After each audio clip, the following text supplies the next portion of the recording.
আসসালামু আলাইকুম। পৃথিবীতে অনেক নবী এসেছেন, তার মধ্যে আল্লাহর অন্যতম প্রিয় একজন নবী হচ্ছেন মুসা আলাইহিস সালাম। চলুন আজকে আমরা তার সম্পর্কে জানব। কোরআনে আল্লাহ তাআলা মুসা আলাইহিস সালামের কথা অনেকবার উল্লেখ করেছেন। মুসা আলাইহিস সালাম আল্লাহর সবচেয়ে প্রিয় নবী ছিলেন।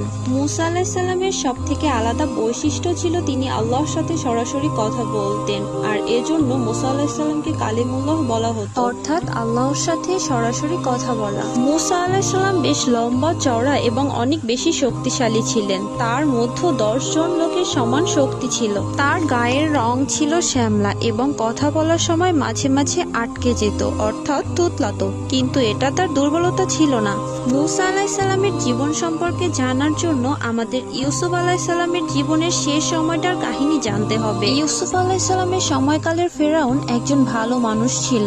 ফেরাউন মিশরের বাদশাদেরকে বলা হতো, এজন্য যেই মিশরের বাদশা হতো তাকে ফেরাউন বলা হতো। ইউসুফ আলাইহিস সালামের সময়কার ফেরাউন ইউসুফ আলাইহিস সালামকে অনেক সম্মান করত। ইউসুফ আলাইহিস সালামের প্রতি এতটাই বিশ্বাস করতেন যে মিশরের রাজ্যের খাজানা তিনি ইউসুফ আলাইহিস সালামের পাহারায় রেখে যেতেন। ইউসুফ আলাইহিস সালামও তার বিশ্বস্ততার মর্যাদা রাখতেন এবং তিনি তার প্রজ্ঞা ও স্বপ্নের ব্যাখ্যা দ্বারা মিশরকে দুর্ভিক্ষের হাত থেকে রক্ষা করেছিলেন। 7 বছর ধরে বৃষ্টি ও সবুজের মাঝে ইউসুফ আলাইহিস সালাম বিশেষ কৌশলে গম সংরক্ষণ করেছিলেন। আর এই কারণে যখন পরবর্তী 7 বছর খরা এসেছিল, মিশরে ক্ষুধায় কেউ মারা যায়নি।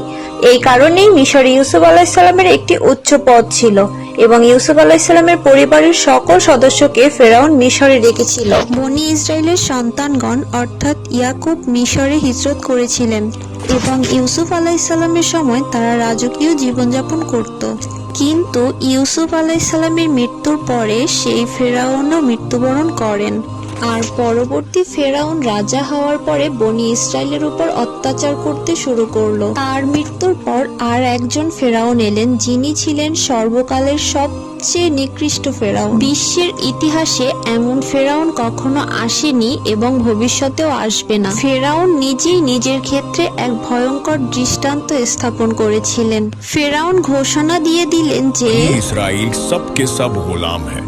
তিনি তাদের দিয়ে দিনমজুরের কাজ করাতেন এবং তাদেরকে একটি নিম্ন স্তরের জাতিতে পরিণত করেছিলেন। প্রকৃত জনগণ, যাদেরকে কিপ্তি বলা হতো, তারাই অভিজাত শ্রেণীতে পরিণত হয়েছিল এবং তারাও বনি ইসরায়েলের উপর অনেক জুলুম করত। তারা বনি ইসরায়েলের নারীদের উপর জোরপূর্বক অত্যাচার করত এবং পুরুষদের মারধর করত। এই ফিরাউন অত্যাচারের চরম পর্যায়ে চলে যায়, এমনকি সে নিজেই নিজেকে খোদা বলে ঘোষণা দেয়। সে নিজেকে খোদা মনে করত এবং মিশরের সকল লোকেদের জন্য এটা বাধ্যতামূলক করে খোদা দিয়েছিল। তো কেবল একজনই, আর তিনি হচ্ছেন আল্লাহ তাআলা। যখনই কোনো অত্যাচারী বাদশাহ তার জুলুমের সীমা অতিক্রম করেছে, আল্লাহ তাআলা তাকে ধ্বংস করে দিয়েছে। আর এখান থেকেই শুরু হয় ফেরাউনের ধ্বংসের কাহিনী। একদিন রাতে ফেরাউন স্বপ্ন দেখল যে বাইতুল মুকাদ্দাস থেকে আগুন এসে মিশরের সমস্ত লোককে জ্বালিয়ে দিয়েছে। সব পুড়ে গেল, কিন্তু বনি ইসরায়েলের কোনো ঘরে আগুন লাগলো না